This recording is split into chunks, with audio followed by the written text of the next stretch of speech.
Good morning বন্ধুরা। আজ হলো 22 জানুয়ারি, বৃহস্পতিবার।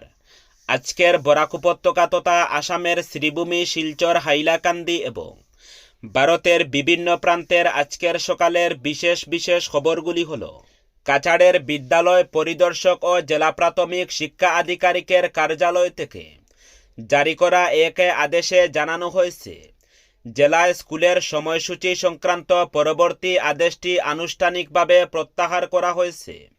সেই অনুযায়ী কাছাড় জেলার সব সরকারি ও বেসরকারি স্কুল এখন থেকে পূর্বনির্ধারিত স্বাভাবিক সময়সূচি অনুযায়ী পরিচালিত হবে। উল্লেখ্য, শীতের প্রকোপ বাড়ায় 31 ডিসেম্বর থেকে স্কুলের সময়সূচি পরিবর্তনের সিদ্ধান্ত নেওয়া হয়েছিল। বর্তমানে পরিস্থিতি স্বাভাবিক হওয়ায় আদেশটি আনুষ্ঠানিকভাবে প্রত্যাহার করা হয়েছে। অবিলম্বে এই পরবর্তী সময়সূচি ছাত্রছাত্রী সহ অভিভাবকদের অবগত করাতে প্রধান শিক্ষকদের নির্দেশ দেওয়া হয়েছে। অসমের শিক্ষাক্ষেত্রে এক আশার খবর নিয়ে এসেছে রাজ্য সরকার। রাজ্যের গবেষক ছাত্রছাত্রীদের জন্য অসম সরকার মুখ্যমন্ত্রীর জীবন অনুপ্রেরণা প্রকল্প নামের এক বিশেষ আর্থিক সাহায্য প্রকল্প ঘোষণা করেছে। আগামী 11 ফেব্রুয়ারি এই প্রকল্পের আনুষ্ঠানিক উদ্বোধন হবে। এই প্রকল্পে উচ্চতর গবেষণার সঙ্গে জড়িত মেধাসম্পন্ন যুবক যুবতীদের বিশেষভাবে সহায়তা করবে। এদিন মুখ্যমন্ত্রী ডক্টর হিমন্ত বিশ্ব শর্মা নিজের সামাজিক মাধ্যমের অ্যাকাউন্টে এই সুখবর জানিয়েছেন। এই প্রকল্পের অধীনে রাজ্যের গবেষক ছাত্রছাত্রীদের প্রত্যেক মাসে 25,000 টাকার আর্থিক সাহায্য প্রদান করা হবে। দিব্যাঙ্গ গবেষক ছাত্রছাত্রীরা মাসপ্রতি 40,000 টাকা করে পাবেন। এ সম্পর্কে এক ফেসবুক পোস্টে মুখ্যমন্ত্রী জানান, গবেষণার কাজে জড়িত শিক্ষার্থীদের পূর্ব প্রতিশ্রুতি মতো জীবন অনুপ্রেরণা প্রকল্পের মাধ্যমে আর্থিক সাহায্য আগামী 11 ফেব্রুয়ারি থেকে বিতরণ করা হবে। ছাত্রছাত্রীদের উৎসাহ দিতে সরকার সবসময় পাশে রয়েছে বলেও আশ্বস্ত করেন মুখ্যমন্ত্রী। গবেষক ছাড়াও সদ্য স্নাতকোত্তরদের জন্য জীবন প্রেরণা নামের এক প্রকল্পের কথা ঘোষণা করা হয়েছে। আগামী 10 ফেব্রুয়ারি এই প্রকল্প শুরু হচ্ছে। এই প্রকল্পের মাধ্যমে 2025 স্নাতক উত্তীর্ণরা প্রতিযোগিতামূলক পরীক্ষার প্রস্তুতির জন্য বৃত্তি পাবেন। সদ্য স্নাতকরা মাসপ্রতি 2,500 টাকা করে পাবেন। অবশ্য শুধু সরকারি প্রতিষ্ঠান থেকে উত্তীর্ণরাই এই প্রকল্পের অধীনে আর্থিক সাহায্য পাবেন। এই প্রকল্পের কথা ঘোষণা করে পড়ুয়াদের পরীক্ষার জন্য ভালোভাবে প্রস্তুতি নেওয়ার জন্য পরামর্শ দেন মুখ্যমন্ত্রী। কেন্দ্রীয় সরকার 2030 থেকে 31 সাল পর্যন্ত অটল পেনশন যোজনা অব্যাহত রাখার প্রস্তাবে অনুমোদন জানিয়েছে। প্রধানমন্ত্রী নরেন্দ্র মোদীর অধ্যক্ষতায় আজ নতুন দিল্লিতে অনুষ্ঠিত কেন্দ্রীয় মন্ত্রিসভার বৈঠকে এই সম্পর্কে সিদ্ধান্ত গ্রহণ করা হয়।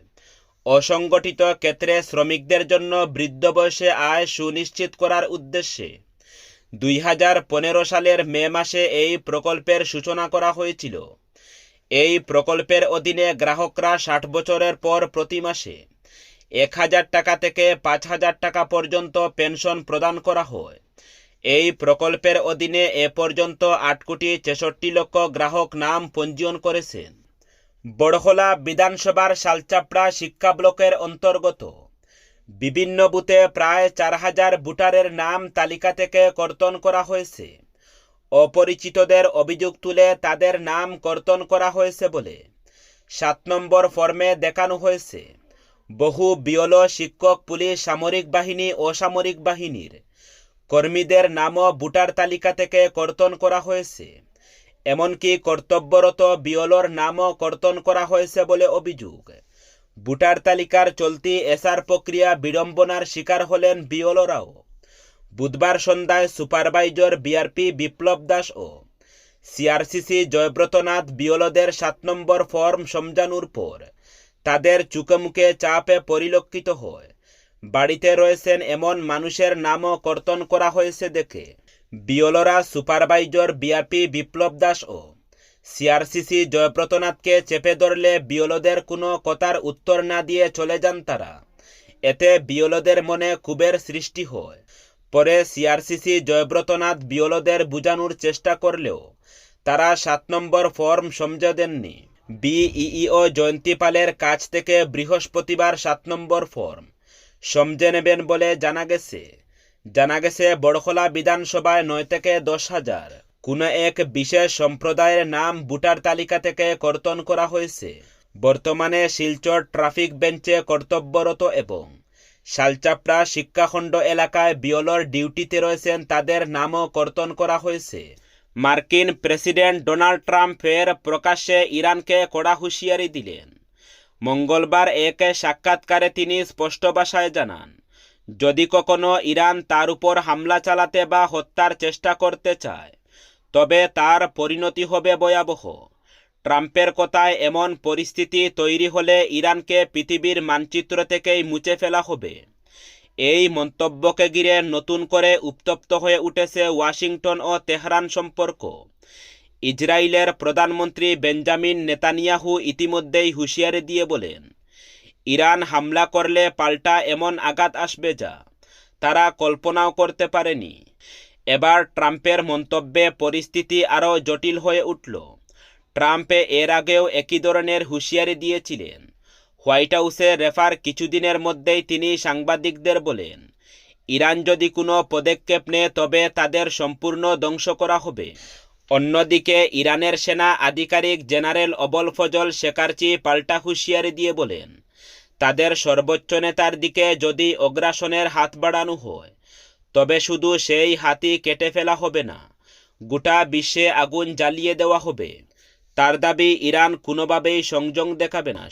হাইলাকান্দির স্কুলে ইন্সপেক্টর এক বিজ্ঞপ্তিতে জেলার শিক্ষা প্রতিষ্ঠানগুলির শিক্ষক ও অশিক্ষক কর্মচারীদের তাদের ত্রিচক্রযান ব্যবহারের সময় হেলমেট পরিধান করার আবেদন জানিয়েছেন। চলতি সড়ক সুরক্ষা মাস পালন উপলক্ষে জেলার শিক্ষক ও কর্মচারীদের সড়ক নিরাপত্তা সুনিশ্চিত করতে এই নির্দেশ দেওয়া হয়েছে। জেলার কলেজ এবং সব ধরনের স্কুলের প্রধানদের কাছে পাঠানো এক চিঠিতে ইন্সপেক্টর অফ স্কুলসে এই আবেদন জানিয়েছেন। 26-এর বিধানসভা নির্বাচনে কংগ্রেসের হয়ে নির্বাচনী লড়াইয়ে নামতে চান নাজিয়া ইয়াসমিন মজুমদার। সোমবার গুয়াহাটিতে অসম প্রদেশ কংগ্রেস কার্যালয়ে সুনাই বিধানসভা কেন্দ্রে টিকিট চেয়ে আবেদনপত্র জমা করেন তিনি। কংগ্রেসের আদর্শ ও নেতৃত্বকে সামনে রেখে তিনি আবেদনপত্র জমা দেন। কংগ্রেস নেত্রী নাজিয়া দলের হয়ে দীর্ঘদিন ধরে কাজ করে যাচ্ছেন।